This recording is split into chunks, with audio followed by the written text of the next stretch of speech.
मुंबई से सटे पालघर जिले के डहाणू तहसील के सोगावे डोंगरीपाड़ा स्कूल में जिला परिषद के इमारत को किया रोशनी फाउंडेशन और एटर्नल AMNV फाउंडेशन की मदद से रिनोवेट।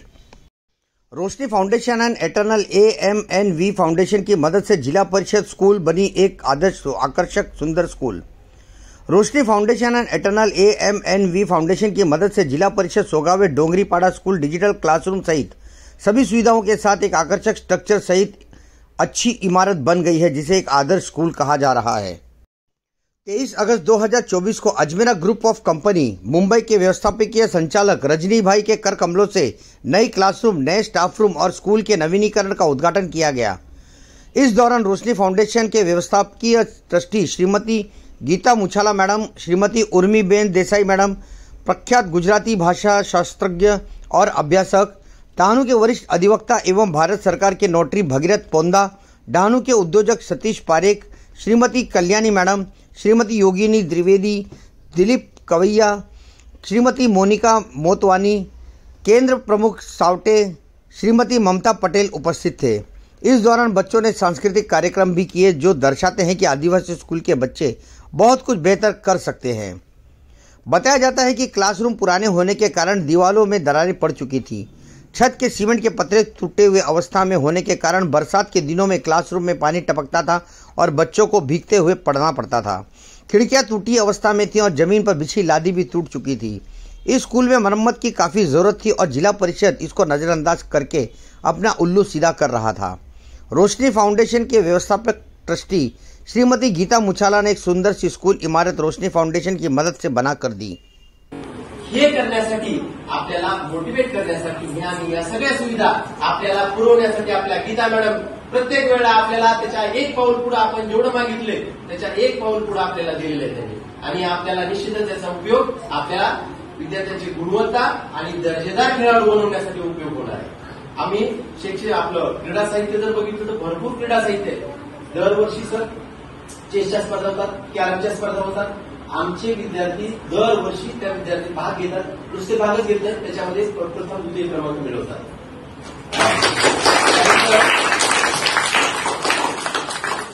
आता सध्या मुख्यमंत्री माझी शाळा सुंदर शाळा ही योजना शासनाची चालू आहे, दुसरा टप्पा, आणि या योजनेच्या अंतर्गत ही सुंदर शाळा अगोदर जर बघितली असेल तुम्ही, सुंदर म्हणजे थोडीशी सगळ्याला वाटलं असतं की आलेल्यानंतर ज्यावेळेला जिल्हा मार्किंग असते, भौतिक सुविधांना तुम्ही ज्यावेळेला शाळेत जातात चेकिंग चालू आहे, चेकिंग सुरू झाल्यानंतर वर्गामध्ये टॉयलेट किती, बाथरूम किती, वर्ग कसे आहेत, वर्गखोल्या किती आहेत, त्यांना सुरक्षित आहे का, खिडक्या आहेत, दरवाजे, त्यांना शैक्षणिक वातावरण आहे का, या सगळ्या गोष्टीवर मार्किंग आहे।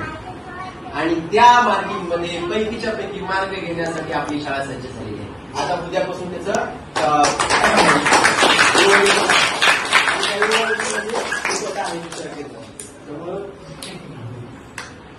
सर्व भौतिक सुविधा प्राप्त झालेल्या आहेत। आम्हाला प्लेग्राऊंड इक्विपमेंट चांगल्या पद्धतीने दिलेलं आहे, त्याचा उपयोग मुलं आनंदानं आणि हसत खेळत करतात।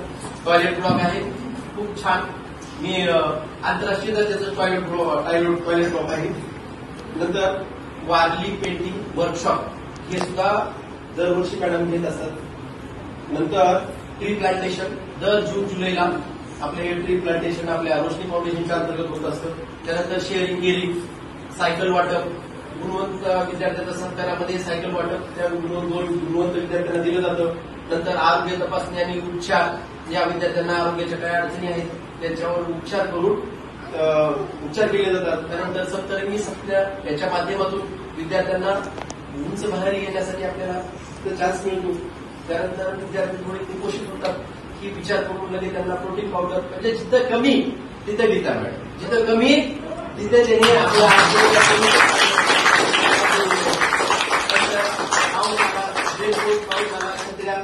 नंतर स्कूल बॅग, स्टेशनरी, भरपूर प्रत्येक गोष्ट दिसत त्या सर्व रोशनी फाउंडेशनच्या अंतर्गत आपल्याला मिळालेली आहे। आणि त्याचा पुरेपूर वापर नुसता वस्तू दिली आणि सोडून दिली असं नाही सर, त्या प्रत्येक गोष्टीचा वापर कसा होतो हे बघणं। मॅडम दरवेळेस सर हे क्या करता है निकालू या प्रत्येक वेळा, आणि तुम्ही बघितलं असेल बऱ्याच वेळा आम्ही स्वतः टॉयलेट साफ केले, आम्ही या फरशा पुसल्या, पण हे सर्वांसाठी चांगलं आहे. आपल्याला स्वच्छतेची चांगली सवय लागते आणि या सगळ्या गोष्टीमुळे त्यांना त्यांच्या चांगल्या कामामुळे आणि त्यांच्या वाखाणण्याजोग्या कामामुळे त्यांना राष्ट्रीय नारी भूषण एक्सलन्स पुरस्कार सुद्धा आता मिळालेला आहे.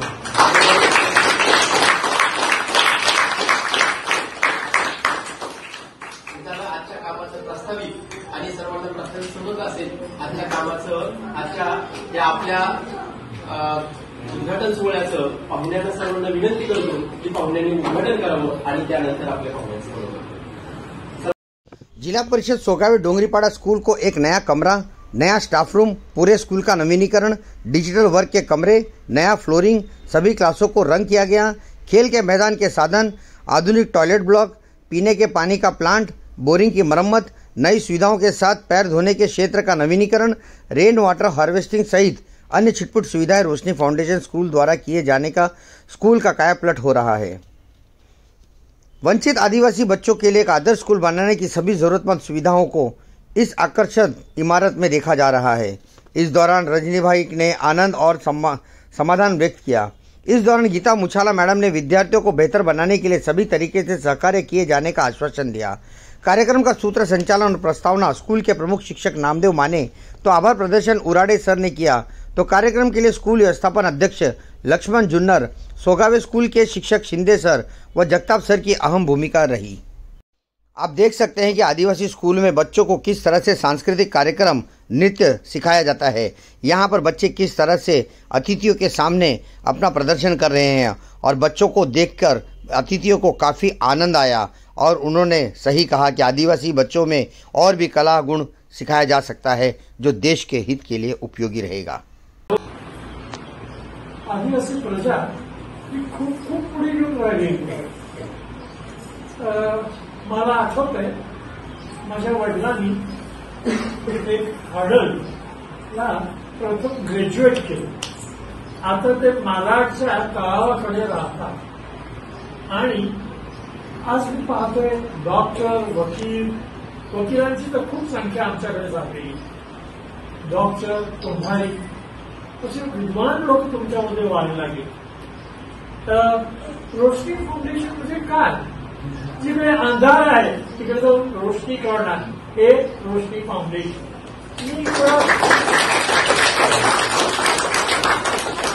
मी एक वेळा गीताताईंना सांगितलं की तुम्ही जे गाव निवड केलं आहे सोगावबद्दल ते फार फार आज खोलात आहे. त्यामुळे याच्यापेक्षा कोण काही गाव असेल जिकडे उजेड पोचला नाही तिकडे मी रोशनी फाउंडेशनला नाही. यांना अगदी खोऱ्या दाऱ्यात गावात जाण्याची फार उत्साह आहे. तो उत्साह सातत्याने राहावा. गीताबेन तुम्ही पुढे व्हा, आम्ही तुमच्या पाठीशी आहोत. किंवा मी धामूचं असल्यामुळे मी तुम्हाला कुठेतरी नेईन आणि तुम्हाला दाखवीन का आमचं राहून त्याचा परिसर काय आहे. माझ्या डोक्यात एक गोष्ट आहे. आशाकेला एक शाळा आहे, त्याला गव्हर्नमेंट एड मिळत नाही, तर रोशनी फाउंडेशनचे गीताबेन अजमेरा यांच्याकडे मी त्यांना पाठवणार आहे. आणि सतीशभाई चे वडील आणि त्यांचे आजोबा माझा फार जुना संबंध आहे. तो माझा पुतण्यासारखा आहे.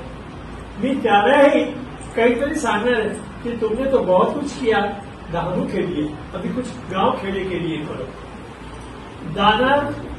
दानवी फॅमिलीमधून येणारी ती व्यक्ती आहे. मध्यंतरी काही काळ वेगळा वाईट गेला. आशागडमध्ये त्यांच्या आजोबाची एक वाईस मी होती आणि गुप्तदान, जाहीरदान हे अजमेरा साहेब आणि पारेख साहेबचे वडील आणि पारेख साहेब खूप करत असतात. धन्यवाद, धन्यवाद, धन्यवाद.